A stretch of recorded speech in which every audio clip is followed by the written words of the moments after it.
The last figures I had was that roughly 60% of the cars have supplementary coverage, which means that 40% of the cars don't. So you may be walking on the sidewalk and step off and get hit by a car that has only SOA.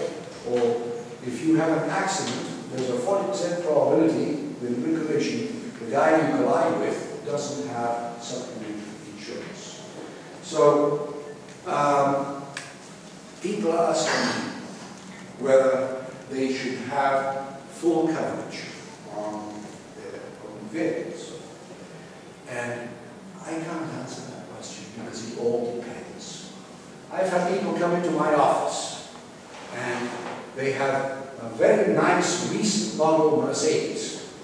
And I say, oh, you want full coverage? And they say, oh no, I just want liability. If that thing gets totaled or stolen, I'll go out and buy another one. More power to them. And I've also had people come into my office with an elderly Volkswagen Bug. And I say, oh, you want liability? Oh, full coverage. And I realize that if their Bug gets stolen, they're going to be saving their pennies for a couple of years before we buy a new one. So there are points in between. You've got to decide whether, if your car gets stolen or totaled, whether you're going to be hard-pressed financially in order to overcome, or it's just going to be merely a nuisance and make a little dent in your bank account that you won't feel. If the latter is your position, buy liability. If the former, insure your car. Okay? Auto insurance here has a wrinkle in that what is insured is not the driver. I mean, say, Joe Blow doesn't go out and say, I want an auto insurance policy. No, he's got to say, I want to insure that car there. And then, so long as Joe Blow's car is involved in the accident, there is coverage. He can lend his car to anyone who has a license. And there's no reporting to do to the insurance company. I mean, I know in the US it's customary that if you want to lend your car to somebody, you've got to tell the insurance company, and I'm lending my car to my brother-in-law whose name is such and such, and his period of coverage on that policy is going to be from here to there. Or maybe the brother-in-law has an auto insurance policy in his own name from somewhere else. But here, the insurance is on your car, and you can lend your car to anybody, anytime, and the insurance will cover so long as they have a valid license. Now, what's a valid license? Anybody know what a valid license is? Okay.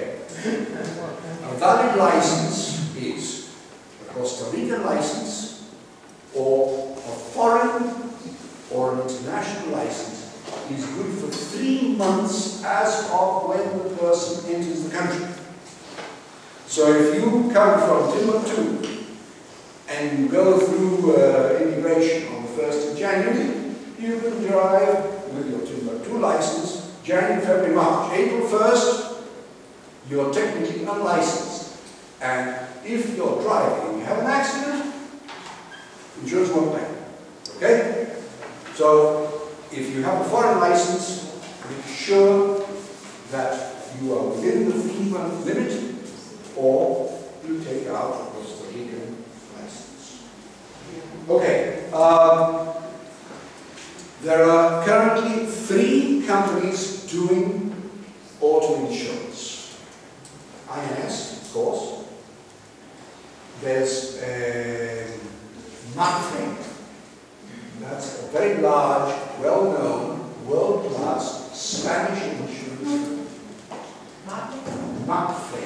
Mapfre? M-A-P-F-R-E. Mutual de Asistencia de los Pequeños Finqueros Rurales de España. That's Mapfre. Anybody know that? We'll go with Mapfre. Okay. And there's a Mexican company called Qualitas with a Q. And what it does, I have to verify this, but they say they're the greatest insurer of automobiles in Latin America. That's pretty good credentials, if it's true, considering that they have a very good product and the prices are reasonable. Hilda, do you know what the proportion is? Which is the best policy between the three? At the moment, yes. The non-INS is still the best. As I said earlier, in the lines of products where there's competition, INS is shaping up. Initially, they started by undercutting, and now they're also improving the quality of service. So they're not quite as notorious as they were before.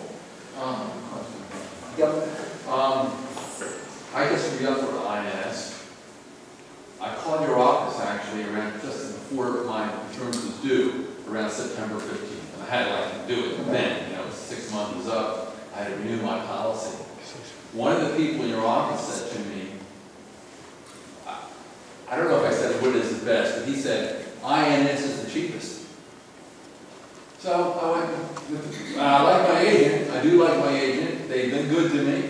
I haven't had an accident, but they had emergency road service twice and they were right there, 9 on the spot. Yeah. So interestingly enough, Hilda here says she thinks INS. Yes, sir. Terrific. Yeah. Yeah. As a broker, I can assure you that we're not going to sell your opinion to broker without you knowing it. Okay. There are some pigs in the poke, but okay. Full coverage on a car is not just liability, but it's collision and theft, and if the car catches fire or falls down cutting the road, or etc., etc., etc. Okay? And roughly speaking, full coverage is about 6% of the market value of the car per year. Now, market value. In other countries, there's the so-called Blue Book. Okay? And the insurance companies will insure your car at the Blue Book value, and as the Blue Book value varies, they will change your policy so that you're not overinsured or underinsured. Well, here the insurance companies, plural, put the onus on you, client, to establish the value at which you want to insure your car. So what do? I mean, say if you just bought the car, you know what it's worth. What people usually do is we go to a website, and this is a very useful website, and it also appears on our webpage, crautos.com. And that's a very large website where a lot of used cars are advertised and bought and sold. And right on there, you see the cover page of crautos.com. There's a tag that says Blue Book. And you go into that and you page in your type of car. Got a 2010 Honda Accord. Page that in, and it will tell you that 2010 Honda Accords have been sold for between this price and this price in the last 12 months, and the average has been this. So there you have a pretty good idea of the market value of your car. And we strongly suggest that you use that, and it's what the insurance companies are also using in the case of claims. But they will not adjust your car policy as the car goes depreciating.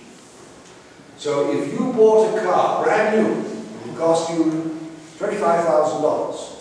It's going to be insured for $25,000 until you change that value. as the values of cars goes down with age? No. You've got to keep an eye on it because you may be over-insuring and paying a greater price. To know or later. But you can't opt to determine a fraction of a so-called market price. If Oh, you yes. decide to do that. Okay, but if you choose a fraction, you will be paying a fraction. If your car is stolen or totaled, or if you have an accident, you will get paid a pro rata. In other words, if you insure your car for 70% of its real value, you have an accident, they'll pay for the repair of your car at 70%. And if it's stolen, they'll pay the value that you insured at. But in the event of a collision, for example, as long as the value was less than the percentage that you determined, that they'd still pay.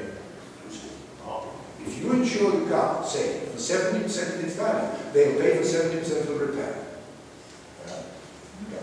Yes, sir. If you have your car, if you have that $25,000 and you keep that going, and 3 years down the road you have a wreck, do they still cover it for the $25,000, or do they hit you up for the blue book? They cover the repair. They cover the repair. And if it's totaled, they'll pay you the market value per report. Okay, so the $25,000 is So, nothing. Okay. right, you better keep an eye on CR Autos. And as the value of the car goes down, you check your insurance policy. If your insurance broker is worth his salt, he will remind you. He'll say, hey, you haven't changed the value of your car from the last year. Get with it. But that's if you have collision. Yeah. If you have liability, then Liability, it doesn't matter. Doesn't matter. Liability it's a yes, sir.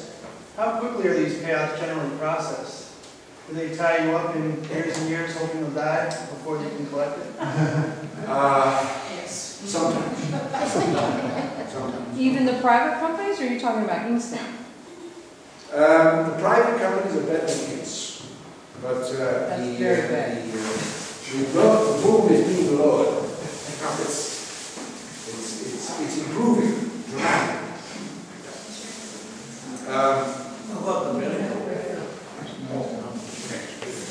Just one personal experience. In Easter, I was at the beach, and I was backing up looking for a nice picnic space in shade, and this tree jumped out at me. I collided with the tree. Now, if this had been Ince, I would have been dead. There was no telephone signal, and I was off the public road. And Ince would have shot me down because I didn't advise right away that I had the accident and I was off the public road. So I came back to the city, and on the Monday after Easter, I reported to my insurer, which in this case was Murphy. And they said, oh, what a shame. Can we go and send the inspector around to look at the damage to the car right away? And they paid me well, beautifully. I was amazed. And this was a sample of Murphy 6 months ago. And Ince is changing its spots. I don't know how fast it's changing its spots, but that's my personal experience. So are you saying that if you had an accident on a road that is not a public road, that IRS will not pay If you're on a beach, they won't pay. on each? Yeah. And if you're fording a river where there is a, off a road, they won't pay. Yes. We have plantations, and we drive our cars all over plantations all the time. If I run into one of those trees, jumps out at me inside of my plantations, and Ince will give you trouble. that's great. That's great. Are you saying the other insurance providers won't? No. Wait, the other, Based on my experience, Murphy will. And I don't believe quality will lie. I'm sorry, so off-roading, nobody pays, is that what you're saying? No. Ince doesn't pay. East doesn't pay, all right, thank you. More or less, what is a $100,000 liability policy cost? You're not going to keep the rest of the year.